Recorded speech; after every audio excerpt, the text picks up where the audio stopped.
Hello friends, welcome to our channel. ஒரு நாள் தொப்பி போட்டு வேடம் போடுபவன் நான் இல்லை என விஜய் குறித்த கேள்விக்கு சீமான் பதிலளித்துள்ளார். கோவை விமான நிலையத்தில் நாம் தமிழர் கட்சி ஒருங்கிணைப்பாளர் சீமான் செய்தியாளர்களை சந்தித்தார். அப்போது பேசிய அவர், புதிய கல்விக் கொள்கையை நாம் எதிர்க்கிறோமா ஏற்கிறோமா என்பதில் நாம் ஒரு தெளிவான முடிவு எடுக்க வேண்டும். இல்லம் தேடி கல்வியை நாம் ஏற்றுள்ளோம். தமிழ்நாடு அரசு புதிய கல்விக் கொள்கையை அப்படியே ஏற்பதாக கூறி ஜவஹர் நேசன் வெளியேறியிருந்தார். நமது குழந்தைகளுக்கு எழுதி வைக்கும் மரண சாசனம் என கல்வி ஆய்வாளர்கள், அறிஞர்கள் சொல்கின்றனர். விரும்பிய கல்வியை கற்பது நமது நாட்டில் உள்ள மிகப்பெரிய சவாலாக உள்ளது என்று கூறியுள்ளார். வேலுமணி இல்ல திருமண நிகழ்ச்சிக்கு வருவது அரசியல் ரீதியாக தாக்கத்தை ஏற்படுத்துமா என்ற கேள்விக்கு, ஒரு பண்பாட்டு நிகழ்வில் பங்கேற்கிறேன், அதில் என்ன அரசியல்? அரசியல் என்பது அரிசி, பருப்பு, உப்பு, ஊறுகாயில அரசியல் உள்ளது. கொள்கை மாறலாம், கோட்பாடு மாறலாம், ஆனால் மனித உறவு மாற முடியாதது.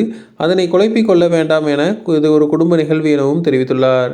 மேலும் தவேக தலைவர் விஜய் இஃப்தார் விருந்து நடத்தியுள்ளாரே என்பதை பற்றி கேள்விக்கு, தவேக தலைவர் விஜய் இஃப்தார் நோன்பு நடத்தியது குறித்து கேள்விக்கு, நான் ஒரு நாள் தொப்பியை போட்டு வேடம் போடுவனல்லை. நான் ஒரு நாள் இஸ்லாமியன் அல்ல.